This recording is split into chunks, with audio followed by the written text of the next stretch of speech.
Tiene mide aproximadamente 12 centímetros, pero la importancia radica en que alberga hasta 25% de todos los linfocitos del organismo, ¿no? Específicamente, aquí maduran unos linfocitos. ¿Cuáles son, chicos? ¿Cuáles linfocitos vamos a encontrar en gran cantidad en el vaso? Linfocitos B.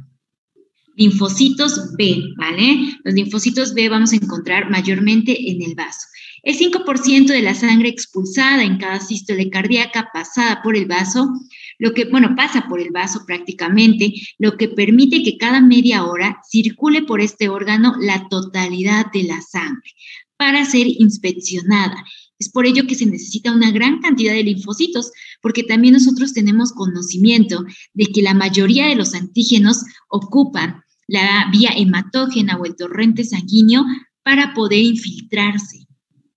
Entonces tenemos que estar dotados de células inmunitarias, no solamente en el torrente sanguíneo, sino también en estos órganos tan importantes como el vaso. Recordábamos un poco las estructuras del vaso, ya mencionábamos que tiene cierto parénquima, y bueno, este parénquima se interioriza y se denominan trabéculas. El vaso se divide en dos, en una pulpa roja y en una pulpa blanca. La pulpa roja tiene una gran cantidad de eritrocitos, por eso tiene esa coloración, mientras que la pulpa blanca se encuentra más en la parte interna, en la parte medular.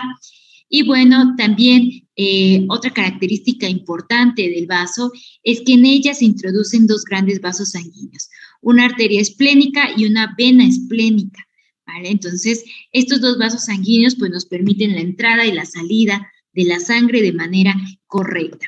¿Cuáles son las funciones del vaso? Bueno, las funciones del vaso varían por ser un órgano propiamente dicho, pero nosotros vamos a retomar dos funciones. La función inmunológica que tiene sobre el huésped y la función hematológica, que también permite cierta importancia en nuestro cuerpo, ¿no? ¿Cuál es su función inmunológica?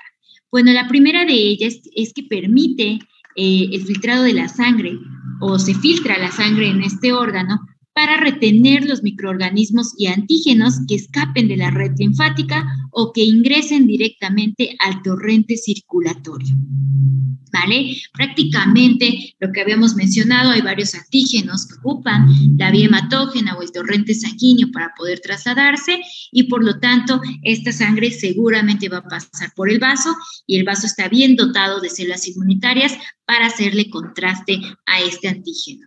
Segunda función, es una función de tipo hematológica. Se dice que el vaso es un gran órgano porque almacena muchos eritrocitos. Sobre todo estos se albergan en la pulpa roja.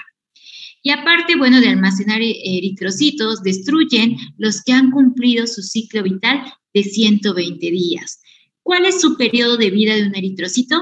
120 días. Después de esos 120 días, ese eritrocito tiene que morir, ¿vale? Y prácticamente muere por apoptosis, o si hay algún residuo, bueno, puede ser desechado por alguna célula inmunitaria a nivel del vaso, ¿no? Entonces, prácticamente destruyen a esos eritrocitos que ya están viejos, que ya no deben de seguir con vida, y bueno, prácticamente se hace un monitoreo continuo o una supervisión continua de los eritrocitos.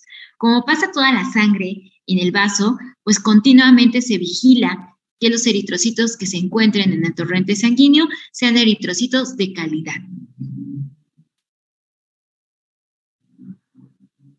¿Cuáles son otras características de este órgano? Bueno, este órgano está recubierto por una cápsula fibrosa de la cual se desprenden tabiques hacia el interior del parénquima. Son las famosas trabéculas, ¿vale? ¿Se acuerdan de esa imagen que les puse animada?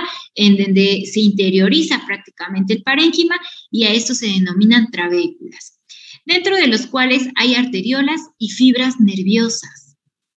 Los linfocitos entran por ramas de la arteria esplénica, ¿vale?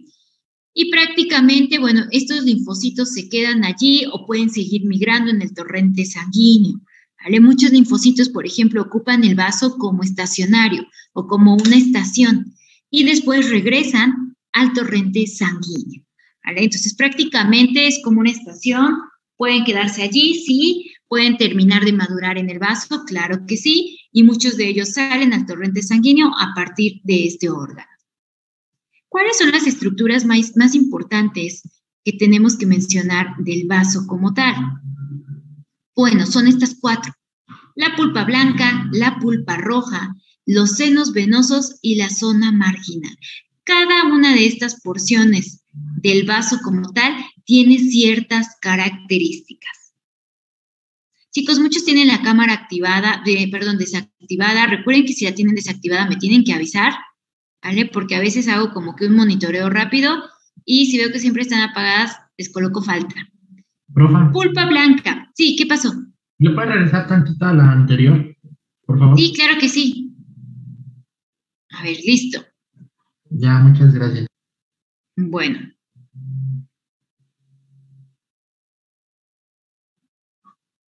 Ok, ¿ya puedo pasarla entonces, Julio? Bueno, ya la pasé. ¿No hay problema? No, profa, ya, muchas gracias. Ok, pulpa blanca. ¿Qué es esto de la pulpa blanca? Bueno, en la pulpa blanca, que es una porción del vaso, sobre todo es una porción medular o más interna, se dice que se encuentran las ramas de la arteria esplénica, ¿vale? Y están rodeadas por capas superpuestas de linfocitos periarteriolares, ¿vale?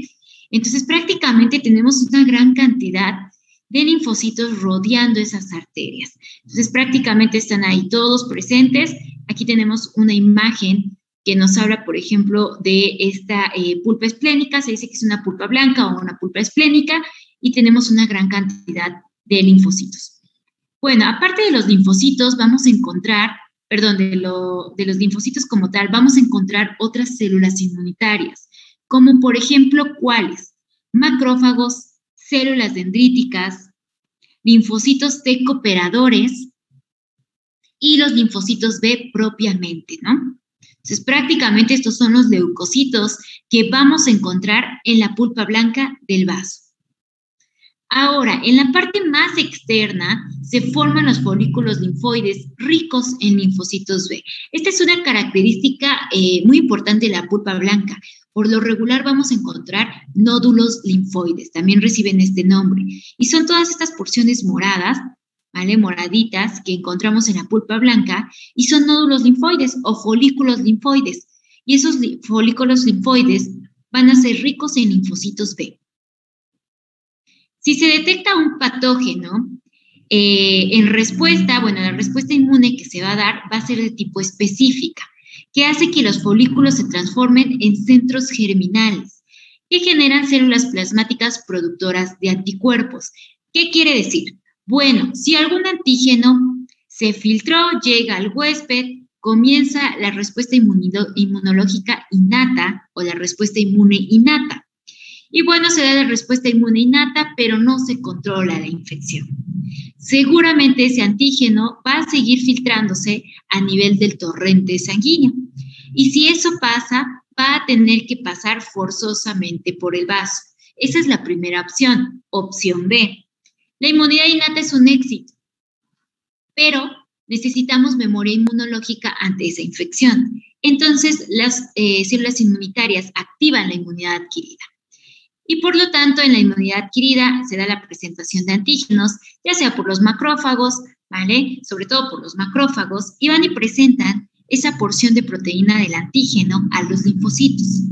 Y entonces los linfocitos pasan al torrente sanguíneo y llegan al vaso. Ese es otro camino. ¿Y qué pasa cuando llegan aquí al vaso? Pues se lo presentan a los linfocitos B, ¿vale? Esos macrófagos o esas células dendríticas que son presentadoras de antígenos, presentan la proteína al linfocito B y le dicen, mira, ¿sabes qué? Aquí está parte o está completo el antígeno que nos hizo daño. Y entonces comienza la inmunidad adquirida. ¿Qué hacen los linfocitos B en respuesta a esa situación? Bueno, seguramente ellos se transforman en células plasmáticas. Y habíamos dicho que las células plasmáticas van a producir anticuerpos o inmunoglobulinas, ¿vale? Entonces comienza ahí la respuesta inmunológica.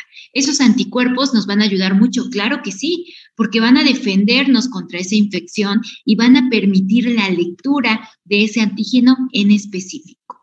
Entonces recuerden, los linfocitos B que producen anticuerpos, producen inmunoglobulinas, pero para eso se necesita cierto proceso. Cuando ellos están presentes al antígeno, su primera respuesta va a ser convertirse en células plasmáticas. Y esas células plasmáticas van a originar a los anticuerpos. Esta fue una pregunta del día del concurso, bueno, o el día del quiz, ¿vale? Y yo pregunté, ¿las células plasmáticas producen anticuerpos? Y su compañero o compañera, no recuerdo, me dijo, no, porque los linfocitos B son quienes los producen. Sí, los linfocitos son los que lo producen, pero hay un proceso para eso, ¿vale? Los linfocitos B se transforman en células plasmáticas y ahora sí, esas células plasmáticas producen anticuerpos o inmunoglobulinas. Entonces, si yo les digo, los linfocitos B producen anticuerpos, es correcto. Si yo les digo, las células plasmáticas producen anticuerpos, también es correcto. ¿Vale, chicos? Entonces, mucho cuidado porque a veces nos confundimos en esta parte. ¿Dudas con la pulpa blanca? No, maestra. Ok, pulpa roja. Bueno, la pulpa roja es otra porción, ¿vale? Del vaso, también muy importante. Esta está compuesta por una red de cordones ricos en macrófagos, una gran cantidad de macrófagos, y células dendríticas reticulares que emiten dendritas contráctiles. Acuérdense que las células dendríticas se parecen mucho a las neuronas, ya habíamos dicho. Tienen estas prolongaciones de su membrana plasmática muy parecidas a las dendritas de las neuronas. Pues lo mismo sucede aquí. Estas células dendríticas tienen estas dendritas muy contráctiles. ¿Qué quiere decir? Están en constante movimiento por si atrapan algún antígeno, ¿vale? O alguna porción de antígeno, ellas se están moviendo constantemente. Cuando en la pulpa blanca los linfocitos B se transforman en células plasmáticas productoras de anticuerpo, migran a la pulpa roja. ¿Qué quiere decir? Si ustedes se acuerdan, me voy a regresar un poquito a la imagen animada. Si ustedes recuerdan, la pulpa blanca les dije que está en la parte más medular, es decir, que están muy cercanos a los vasos sanguíneos. Bueno, entonces seguramente aquí